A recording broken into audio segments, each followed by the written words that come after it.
Is the Animal Crossing New Horizons Switch 2 update worth it for gaming dads? Well, welcome everyone to the Dr. Blue Duck podcast. Today we're going to be talking about that question.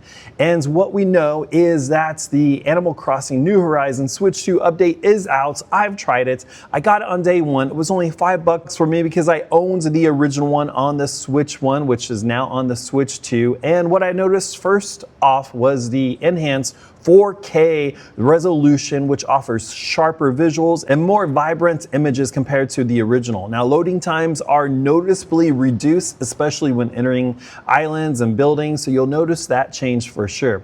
So what hasn't changed much? Well, it's still capped at 30 frames per second, even in 4K. So some people are complaining about this. Some people are saying this is a deal breaker, but it was only $5 for the upgrade. And guys, this is not Fortnite, it's not Call of Duty, it's not Counter-Strike, it's Animal Crossing. You're this little guy going around doing these chill, cozy chores on an island. So I don't really know if 60 frames per second is really that needed, but some people are arguing that it is needed.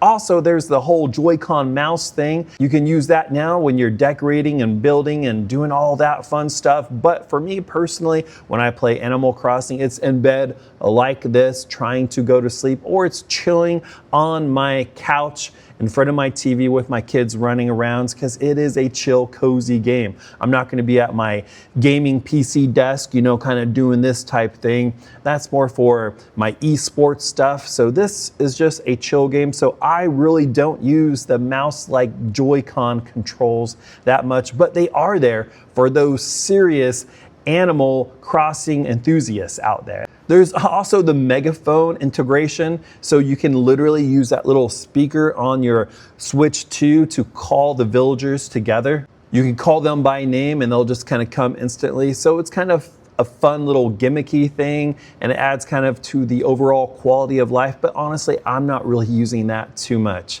There's also the enhancements to the online features, up to 12 players online now on the Switch 2 edition, built-in voice chat and camera play, but honestly, I don't know too many people that are using camera play. I'm not using it. The camera isn't really high quality. I don't know. It's there in case you want to use it. But for me, the biggest thing so far is the enhanced visuals. They just look better. You can see kind of more of the details in the characters, like in Timmy's fur. When you really look at it, you can actually kind of see the textures in the fur instead of just the pixelation. So for me, that's a big thing. I want things to look nice. When I'm playing my Switch 2, I want them to look nice. So that is one enhancement that I really, really appreciate.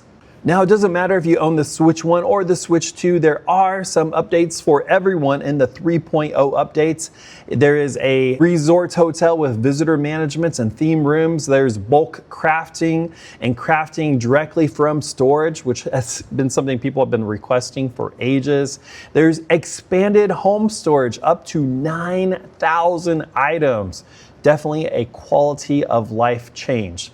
So the overall criticisms for everyone with this is that this is not a $65 game, but it is a Nintendo game, and we know how Nintendo works. They kind of keep the prices high, even on older games. But for the Switch 2, if you've never played this before, you're gonna have to throw down about 65 bones in order to buy this. For me, it wasn't that big of a deal because I already had it on the Switch. So it was just a $5 upgrade. I think it's completely worth the $5 upgrade. But if you're like anti-Animal Crossing, it's probably not a game for you, obviously. So let's get down to the meat of this video. Yeah, it's a cool game, but is it good for gaming dads? Gaming dads like you out there, gaming dads like me. I'm gonna say this. It is nice for short, relaxing gaming sessions. Back in the day, I used to read to go to sleep at night. I'm like, I never get good sleep. I just can't sleep well. My brain's just like this all the time. So I try to read I used to try to read to put myself to sleep, but then I started reading really interesting things, and then I would go to my phone to like research stuff, and it just would not work. So for me, I load up a game like Animal Crossing, and I just kick back there in my bed, and I kind of go through all my daily tasks, and it just relaxes me, and it helps me get some sleep. So I think it is good for relaxing gaming sessions. Also, if your kids are in the living room and you just want to kind of chill, all do something together. If they're younger kids, this is a great game to just kind of have on while everyone's just kind of walking around, having fun, talking. You can pause it, you can stop it. It's not a game that requires your full attention. It's great just for 15 to 20 minutes sessions where you log on and do a few chores between school pickups and dinner preparation and everything else that we have to do in our super busy life. I mean, there's that daily loop of collecting bugs, decorating, chatting with villagers. I mean, it's just a chill game which works well for gaming dads that have non-chill schedules. It's family friendly, it's age inclusive. You can have your kids of any age watch this. You can have your parents, the kids' grandparents come over and watch them play this game. It is safe. It is a decent family friendly game that you can just put on and walk away and not worry about anything weird happening. It's also a creative outlet as well, a calm creative outlets where you're able to just design, decorate, world build, and you can even invite others to come and check out your island, which is kind of neat. I originally kind of wanted to do more of this on Minecraft, but Minecraft, it is just unlimited and it's overwhelming sometimes.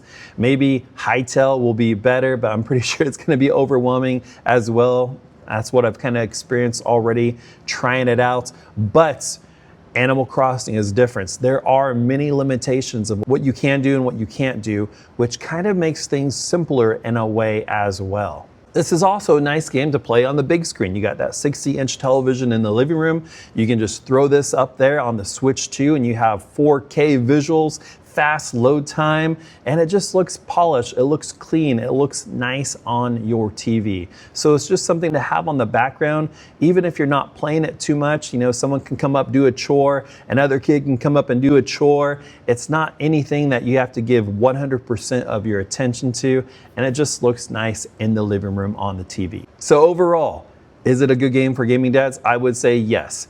It is a chill dad approved pick. Animal Crossing New Horizons Switch 2 Edition is a fantastic game with the updates for gaming dads, especially if you enjoy relaxing, stress-free gameplay sometimes, creative customization and decorating, short play sessions that still feel rewarding, and family-friendly vibes that you can actually participate in with your kids without worrying about some weird, crazy stuff coming onto the screen. So anyways, those are my thoughts for those gaming dads out there that are thinking about getting the updates. Yeah, if you already have the Switch 1 version, spend that extra $5 and get the Switch 2. It just looks so much nicer. And as always, be kind, use your mind, and game on.